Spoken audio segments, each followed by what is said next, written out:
तो hello everyone, आज का टॉपिक है अटेंशन। तो हमने ट्रांसफॉर्मर सीरीज़ के अंदर अपने दो टॉपिक्स कर लिए।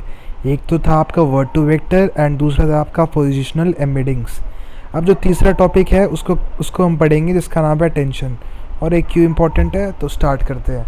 तो पहली बात यही है कि सब्सक्राइब कर लो यार चैनल को, अभी नया चैनल है तो ग्रो करना थोड़ा। एंड होप आपको ये कंटेंट पसंद आए, और पहले की दो वीडियोस हो सके तो वो पहले देख लेना, बाद में देखना। तो अगर आपने वो पहले देख ली तो लेट्स कंटिन्यू। तो हमने वर्ड टू वेक्टर पढ़ा था पिछले फर्स्ट वीडियो में। तो उसमें यही था कि आपका जो है ना, हम एम्बेडिंग्स बना देते हैं हर वर्ड की।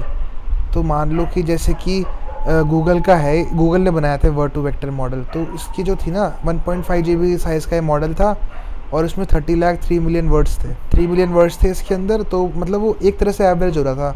मान लो जो एम्बेडिंग्स निकल के आई थी ना हर वर्ड की, तो जैसे कि सिमिलैरिटीज़ देखो यहाँ पे, बैंक और रिवर इसकी 0.34 सिमिलैरिटी, बैंक और मनी इसकी 0.51। अब ऐसा क्यों? क्योंकि इंग्लिश में आपका बैंक और रिवर जो है ना, वो सेम सेंटेंस में भी यूज़ हो सकता है। जैसे कि I was sitting at a river bank, similarly ऐसी I was sitting in a money bank. तो इस तरह से आपका जो है ना, जो ये मॉडल ट्रेन हुआ है 1.5 GB का, ये कई सारे सेंटेंसेस पे, बिलियंस ऑफ सेंटेंसेस पे ट्रेन हुआ है। तो उन सेंटेंसेस पे रिवर और बैंक भी था, और मनी और बैंक भी था, जिसकी वजह से ये एम्बेडिंग्स है ना आपकी एवरेज आउट हो जाती है।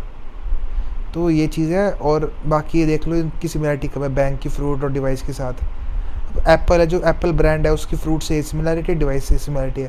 क्योंकि एप्पल आईफोन हो गया, एप्पल मैकबुक हो गया, तो एप्पल का इस तरह से डिवाइस से भी रिलेशन है और फ्रूट से भी रिलेशन है। तो ये चीज़ है ना, ये चीज़ से हम ये नोटिस करते हैं कि ये मॉडल जो है परफेक्ट नहीं है वर्ड टू वेक्टर। तो हम जो चाहते हैं ना, हम चाहते हैं कि जो अभी करंट सेंटेंस है ना, उसके बेसिस पे हमारी एम्बेडिंग्स निकले। तो कैसे निकलेंगी वो आगे देखते हैं। तो यही है नीचे लिखा हुआ कि ये पढ़ लेना, सेम ही चीज़ है जो बोली थी। And next let's move on. तो पोजिशनल एम्बेडिंग्स जो है वो सेकंड वीडियो में कवर किया, आप वो देख लेना एक बार। तो हमने पहले वर्ड टू वेक्टर की एम्बेडिंग और पोजिशनल एम्बेडिंग उनको सुपर इम्पोज कर देते हैं। जैसे कि 512 है ना, 0 to 511 मतलब 512 डायमेंशंस। तो यहाँ पे 6 वर्ड, जैसे India is the world cup champion, यानी कि T20 वर्ल्ड कप चैम्पियन। तो ये देखो, तो हमने ये वेक्टर जो है ये भी 6x512 था, यानी कि वर्ड वाला, और पोजीशन वाला भी 6x512। तो जब आप दो मैट्रिक्स मल्टीप्लाई करोगे, दोनों के दोनों जो है सेम ही करेगा आउटपुट रिटर्न, यानी कि 6x512। क्योंकि दोनों 6x512 के थे तो सेम ही बनेगा। जैसे या एग्जाम्पल के लिए वैल्यूज़ हैं, पर ऐसा होगा मैट्रिक्स। अब नेक्स्ट पार्ट, फीचर इंजीनियरिंग क्या होता है। अगर आपने ML AI का थोड़ा बहुत किया हो तो आपको पता होगा कि सबसे पहले हम स्टेप करते हैं EDA, which is exploratory analysis. आप देखोगे कि आपके डेटा सेट के अंदर जो है नल वैल्यूज़ हैं, एम्प्टी वैल्यूज़ हैं, कैसा डेटा सेट है, कितने वर्ड्स हैं, एवरेज, ये सब वो सब देखोगे आप। डेटा सेट का साइज़ वगैरह ये एक्सप्लोर करोगे आप डेटा को, तो इसे एक्सप्लोरेटरी डेटा एनालिसिस कहते हैं, एक्सप्लोरेटरी एनालिसिस EDA वगैरह। फिर आप जो है एक्सप्लोर करने के बाद इससे क्लीन करोगे कि नल वैल्यूज़ पे क्या भरे, एवरेज डालें, मीन डालें, मीडियन डालें, क्या डालें, नॉर्मल डिस्ट्रीब्यूशन के थ्रू लगाएं हम, स्टैंडर्ड डेविएशन लगाएं, क्या लगाएं। तो डेटा क्लीनिंग का पार्ट है। फिर थर्ड पार्ट आता है आपका फीचर इंजीनियरिंग। आपने डेटा अपना बेस्ट फॉर्म में बना दिया, अब इसके फीचर्स बनाने हैं। क्योंकि मॉडल जो है इनपुट लेगा ना कुछ, तो उसको जितने अच्छे आप फीचर्स दोगे उतना अच्छा प्रेडिक्शन करेगा। फिर आप एल्गोरिथम चूज़ करो कि मैं यहाँ पे क्या लगाऊँ, XGBoost लगाऊँ, रैंडम फॉरेस्ट लगाऊँ, डिसीजन ट्री लगाऊँ, क्या लगाऊँ। डीप लर्निंग में ANN लगाऊँ या CNN से भी हो सकती है प्रॉब्लम। फिर आपका मॉडल ट्रेनिंग आता है कि अब आपने एल्गोरिथम चूज़ कर लिया, फिर आप मॉडल ट्रेनिंग करोगे, हाइपर पैरामीटर ट्यूनिंग करोगे, एक्टिवेशन फंक्शन चूज़ करोगे, लॉस फंक्शंस चूज़ करोगे, आर्किटेक्चर्स डिसाइड करोगे मॉडल के, कितनी डेंस लेयर लगानी, क्या लगाना है। और बाकी अदर तो मतलब वही होगा, जैसे कि आप जो है जिस डिवाइस में डिप्लॉय कर रहे हो, जिस डिवाइस से आप डेटा इकट्ठा कर लो, मान लो कि सेंसर से इकट्ठा कर रहा है तो उसकी एक्यूरेसी तो ढंग से इकट्ठा कर रहा है। मान लो वो एक्सरसाइज का, वो मान लो स्टेप्स का डेटा ले रहा है आपका, कि आपका एक्सेलेरोमीटर है वो चल रहा है तो उससे स्टेप्स का डेटा आ गया। तो ये सब है, ये अदर फैक्टर्स हो गए कि मतलब ये जो चीज़ है ना, ये input output deployment real time testing उस टाइप का हो गया ये। बाकी फर्स्ट 5 स्टेप्स ये देख लो आप, क्योंकि अभी हम इन पे ही फोकस रखेंगे। तो अभी जो फीचर इंजीनियरिंग है ना, ये सबसे इम्पॉर्टेंट है, देख लो। Exploratory data, exploratory analysis, data cleaning, इन दोनों को एक तरह से मिला सकते हो आप, ये 30% हो गया। एल्गोरिथम सिलेक्शन और मॉडल ट्रेनिंग 25% है, दोनों मिला दो, और फीचर इंजीनियरिंग 25%। तो फीचर इंजीनियरिंग एक तरह से सबसे इम्पॉर्टेंट ही है। इस केस में, क्योंकि देखो यार इस बार इसमें देख लो पाई चार्ट में कितनी इंपॉर्टेंस है। तो फीचर्स जितने अच्छे दोगे ना आप मॉडल में, तो उतना अच्छा आपका जो मॉडल है ना, ये रहा, सॉरी वो मैं गलत पॉइंट कर रहा था। तो फीचर्स आप जितने अच्छे दोगे ना मॉडल में, मॉडल उतना ही अच्छा परफॉर्म करेगा, क्योंकि 25% एक तरह से 1/4 ही हो गया। तो बहुत ज़्यादा इंपॉर्टेंट है फीचर इंजीनियरिंग अगर आपको एक्यूरेसी चाहिए। तो ट्रांसफॉर्मर्स में आपके जो फीचर्स थे ना वर्ड और पोजीशन, तो इधर जो है जैसे कि बैंक और रिवर और बैंक और मनी, मान लो अब नया सेंटेंस आ गया, I need to deposit my 7,000 rupees in the money bank. जो बैंक जो है वो रिवर से रिलेटेड है ना, तो उससे एक्यूरेसी गिरेगी आपकी, क्योंकि बस मनी से सिर्फ 0.51 रिलेटेड है, मतलब 51% रिलेटेड है, और रिवर से 34%। तो एक्यूरेसी गिरने का चांस बहुत ज़्यादा है, क्योंकि आपके फीचर जो है ना भी एवरेज आउट है, परफेक्ट नहीं है। तो वर्ड और पोजीशन एम्बेडिंग हमने बना दी, मतलब वर्स्ट भी नहीं क्योंकि थोड़ा बहुत तो आ रहा है, लेकिन बेस्ट भी नहीं है, मिडल में है। तो अभी इसे हमें बेस्ट बनाना है, बेस्ट फीचर्स, क्योंकि फीचर्स जो है आपके 25% इंपॉर्टेंट है। तो फीचर्स बनाने के लिए हम जो है ना ये एक्स हमारा इनपुट जो वर्ड प्लस पोजीशन एम्बेडिंग था, इसके अंदर जो है ना जो हमने 6x512 का मैट्रिक्स बन गया, मतलब 6 वर्ड्स थे हमारे, और हर वर्ड के 512 वैल्यूज़ थी according to word to vector. तो इससे हम 3 नए वेक्टर बनाएंगे, एक है आपका क्वेरी वेक्टर, एक है आपका की वेक्टर, एक है आपका वैल्यू वेक्टर। तो इन 3 वेक्टर्स का देख लो यहाँ पे ही है कि मान लो कि जो है ना क्वेरी वेक्टर कि आप करंट वर्ड जो है उसका इंटेंट है कि बाकी वर्ड से कंपेयर करूँ मैं अपने आप को, की जो है जो जिससे कंपेयर कर रहे हो वर्ड का उससे की है, और वैल्यू जो है आपका वैल्यू है कि कितना परसेंट मेरे को आगे फीचर्स में डालना है, मतलब एक तरह से मल्टीप्लिकेशन फैक्टर। तो की और के हैं आपस में, सारे वर्ड्स एक दूसरे से बात करेंगे और अपना स्कोर निकालेंगे, सिमिलैरिटी स्कोर क्यू और के से, एंड वी से कितना आगे हमें बेचना है। तो अभी देख लो ये वेट्स है ना, वेट्स ये भी ट्रेनिंग से ही आए हैं, ये जो वेट्स है WQ WK WV, ये वेट्स का मीनिंग है कि आपको इन वेट्स को यूटिलाइज़ करना है और अपने इनपुट मैट्रिक्स पे लगाना है, ताकि आपको एक आउटपुट मैट्रिक्स मिले। तो देखो 6x512 512x512, तो मैट्रिक्स की प्रॉपर्टी है कि A इंटू बी और B इंटू सी, तो आपका आउटपुट आएगा A इंटू सी। A 6 है, 512 B है और C है 512, तो A C आउटपुट आया आपका। सिमिलरली इसमें भी K में भी आपका सेम आएगा एंड V में भी आपका सेम आएगा। अभी जो 512 है ये आप मॉडिफाई भी कर सकते हो। मान लो कि इन्होंने 4096 का बना रखा था ना अपना वेट्स का, WQ WK WV, तो 4096 मत लो आप बस 4096 के बस 512 फर्स्ट लो, जो 512 पहले आए हैं ना सिर्फ उनसे मल्टीप्लाई कर दो, बाकी को छोड़ दो। तो ऐसे इस तरह से कोई ज़्यादा छोटा मोटा ही कोड चेंज है, बस स्लाइसिंग होता है ना पाइथन में स्लाइसिंग, उससे हो जाएगा, ज़्यादा बड़ा चैलेंज होगा नहीं। तो ये जो है ना मेन यही है कि इसका साइज़ 512 जो है ना कॉलम्स, इससे ज़्यादा ही होना चाहिए, कम नहीं होना चाहिए, या तो उतना ही हो या ज़्यादा हो। तो ऐसे आपके 3 मैट्रिक्स बन गए क्यू के भी। अब इनसे हम जो है ना एक नया वेक्टर बनाएंगे, वो कैसे बनाएंगे आगे चलते हैं। अब जो नया वेक्टर बन रहा है ना वो ये है z। तो z क्या है, ये है कॉन्टेक्स्ट वेक्टर, कि करंट सेंटेंस जो है ना उसमें कॉन्टेक्स्ट ऐड कर दिया आपने। तो पहले तो सॉफ्ट मैक्स एक बार रिवाइज कर लेते हैं कि मान लो सॉफ्ट मैक्स का पर्पज़ यही है कि जैसे कि आपकी प्रोबेबिलिटीज़ आती है ना मशीन लर्निंग में, कि 5 क्लास से मॉडल बना दिया 5 क्लासेस का, कि ये पिक्चर कैट की है, डॉग की है, माउस की है, टाइगर की है, लायन की है। तो इन सब इस तरह से एक प्रोबेबिलिटीज़ आ गई। तो सॉफ्ट मैक्स क्या करता है, इन सब पे ऐसे ट्रांसफॉर्मेशन लगाता है कि अभी सब में जो है ना 1.3 5.1 2.2 0.7 1.1, तो ये लगभग करीब 10 के आसपास है। तो इसको आप सॉफ्ट मैक्स लगाओगे तो ये जो प्रोबेबिलिटीज़ आएंगी ना वो सारा सम जो है 1 ही बनेगा उसका। और ये देख लो आप एवरेज नहीं है, जो हाईएस्ट प्रोबेबिलिटी से 5.1 हाईएस्ट है, तो इसको बहुत ज़्यादा रिवॉर्ड दिया कि तो 5.1 जो है ना भले ही 50% हो इस पूरे सम का, और इसे 90% दिया है। तो सॉफ्ट मैक्स का ये खासियत है कि वो बढ़ावा देता है, जो हाईएस्ट है ना, जो सबसे ज़्यादा मेजॉरिटी है जिसकी, उसको बढ़ावा देता है।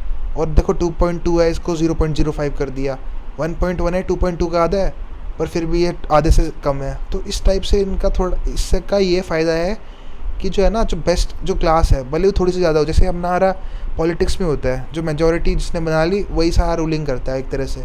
तो इस तरह से यहीं पे इसका ये फंक्शन है कि उन प्रोबेबिलिटीज़ को ज़्यादा ध्यान दो, वरना सब कुछ एक तरह से ये 0.5 हो जाता तो मॉडल की जो लॉस फंक्शन होता है ना वो ज़्यादा लॉस देता। तो ये खासियत है सॉफ्ट मैक्स की। तो ये रिवीजन है थोड़ा बेसिक सा। एंड तो अब ये क्या कर रहे हैं हम इसके अंदर, तो ये सेल्फ अटेंशन मैट्रिक्स बन रहा है यहाँ पे। अभी सेल्फ अटेंशन मैट्रिक्स क्या होता है थोड़ा बाद में बताते हैं। तो के है ना के, तो ये टी का मतलब ट्रांसपोज, मैट्रिक्स ट्रांसफॉर्म में याद है ना, ए क्रॉस बी मैट्रिक्स है तो बी क्रॉस ए बन जाता है। तो यही हुआ है यहाँ पे। तो जैसे क्यू था हमारा 6 क्रॉस 512 का, तो के ट्रांसपोज भी 6 क्रॉस 5, तो ये हो जाएगा 512 क्रॉस 6, क्योंकि पहले 6 क्रॉस 512 था, तो एक तरह से रिवर्स हो गया। अब आप इसको मल्टीप्लाई करोगे ना इन दोनों मैट्रिक्स को, तो आपका 6 क्रॉस 6 बनेगा, क्योंकि ए है 6, बी है 512 एंड सी है 6, ए क्रॉस बी, बी क्रॉस सी, तो ए क्रॉस सी बन गया आपका। ए और सी दोनों 6 हैं और बी जो है वो आपस में मल्टीप्लाई होकर मैट्रिक्स मल्टीप्लाई होकर 6 क्रॉस 6 बन गया। अब जो ये है ना, पहले इसको फोकस करते हैं, ग्रीन बॉक्स को, जो है सेल्फ अटेंशन मैट्रिक्स, यानी कि ये वाला। और यहाँ ये रूट डी के, ये एक तरह से आपका बस वही है नॉर्मलाइजेशन फैक्टर, कि हर मैट्रिक्स की वैल्यू को इस रूट डी के से डिवाइड कर दो, तो इससे इनकी एक्यूरेसी अच्छी आई हो। तो ज़्यादा मतलब ये है नहीं इंजीनियरिंग चैलेंज इतना बड़ा, तो बस ये बस डिवाइड ही कर रहा है, कुछ खास है नहीं। ऊपर वाला खास है, इन दो पे आपका मेन फोकस होना चाहिए। सॉफ्ट मैक्स कर ही लिया, इन दोनों पे मेन फोकस होना चाहिए। अब यही सेल्फ अटेंशन मैट्रिक्स में आपका जो आएगी वैल्यूज़, वो सारी काफ़ी बड़ी आएंगी। मान लो 370, 512, 3048, तो ये सारे सॉफ्ट मैक्स लगा के हमने 1 हो गया सबका सम। आप करके देख लो, सारे के सारे 1 आएंगे सम, रो बी कॉलम बी, रो बी कॉलम बी। तो सॉफ्ट मैक्स से हमने एक सेल्फ अटेंशन मैट्रिक्स अपना बना दिया। तो अब इसका देखते हैं। अब जो डायगोनल है ना, डायगोनल यानी इंडिया इंडिया, इज़ यानी ये वाला, ये वाला, ये वाला, ये वाला एंड ये वाले, तो ये जो है ना हर रो कॉलम में इनकी हाईएस्ट वैल्यूज़ होंगी, क्योंकि आपस के जो वर्ड्स है दोनों सेम, दोनों वर्ड्स जो हैं वो हाईएस्ट सिमिलैरिटी के होंगे ना। इंडिया इंडिया, तो सबसे ज़्यादा इंडिया से सबसे इंडिया अपने आप से सबसे ज़्यादा सिमिलर होगा। सिमिलरली इंडिया इज़, तो ये आपस में काफ़ी क्लोज है। इंडिया द जो है इंडिया से काफ़ी क्लोज है। इंडिया वर्ल्ड जो है थोड़ा कम रिलेशन है इसमें। इंडिया कप में भी कम रिलेशन है कंपैरेटिवली, है तो रिलेशन है लेकिन कम है कंपैरेटिवली। चैम्पियन देखो, चैम्पियन में भी कितना रिलेशन है। तो वैल्यूज़ मैंने खुद से बनाई हैं, पर ये अलग आती हैं। ये मेनली आप देख लेना, ये मैंने बस समझाने के लिए बनाई है सैम्पल वैल्यूज़। मेन पर्पज़ यही है कि ये जो मैट्रिक्स है ना, ये हर वर्ड जो है आपस में कितना रिलेटेड है। जैसे वर्ल्ड और कप आपस में 0.21, देखो कई ज़्यादा रिलेशन है, बहुत बड़ा रिलेशन है एक तरह से। द वर्ल्ड, ये भी उसमें काफ़ी रिलेशन है। तो ये आप एक्सप्लोर कर लेना। ये अभी मैंने बस अप्रॉक्सीमेट वैल्यूज़ अपने आप से डिसाइड की हैं, पर जो वैल्यूज़ आती है ना रियल ट्रेनिंग में, वो भी काफ़ी सिमिलर आती हैं। तो इसका पर्पज़ यही है कि हमें एक सेल्फ अटेंशन मैट्रिक्स बना ले 6 क्रॉस 6 का, यानी कि जितना हमारा सेंटेंस साइज़ है, और हर एक वर्ड जो है ना आपस में बता दे कि हम आपस में कितने सिमिलर हैं। तो यही पर्पज़ है इसका। तो यहाँ पे आपने एक ये बना लिया मैट्रिक्स। अब इसको वैल्यू मैट्रिक्स से आप मल्टीप्लाई करोगे तो वैल्यू मैट्रिक्स था 6 क्रॉस 512, तो इन दोनों को मल्टीप्लाई करोगे तो 6 क्रॉस 512 वापस आ जाएगा। जो पहले इनपुट था वही आउटपुट वापस आ गया। हमने क्यू के वी बनाए, इससे वापस एक 6 क्रॉस 512 आया। क्यू के वी किससे बने, ये भी इनपुट से बने, और इसको ट्रांसफॉर्मेशन लगा के ये हमारे पास एक आउटपुट कॉन्टेक्स्ट आ गया, क्योंकि हमने ये लेयर यूज़ किया ना, ये मैट्रिक्स यूज़ किया है सेल्फ अटेंशन मैट्रिक्स, तो इससे कॉन्टेक्स्ट कैप्चर हो गया। तो आपका जो रिवर बैंक था ना, river bank, money bank, self attention matrix जो है ना, जैसे कि I went to the bank and deposit my 7,000 rupees of money, तो वो मनी जो है ना बैंक के रिलेटेड होगा, ना कि जो बैंक है वो रिवर के रिलेटेड नहीं होगा, क्योंकि अब रिवर में है ही नहीं सेंटेंस में। तो इस तरह से आपने वर्ड एमेंडिंग्स का जो एवरेज आउट था ना, जो डिसएडवांटेज था, उसको काउंटर कर लिया सेल्फ अटेंशन मैट्रिक्स से। तो यही पर्पज़ था, हमने एक कॉन्टेक्स्ट वेक्टर बना दिया। तो फीचर इंजीनियरिंग जो है ना हमारी काफ़ी स्ट्रॉन्ग होगी इससे। तो अब मल्टी हेड अटेंशन क्या होता है आपका।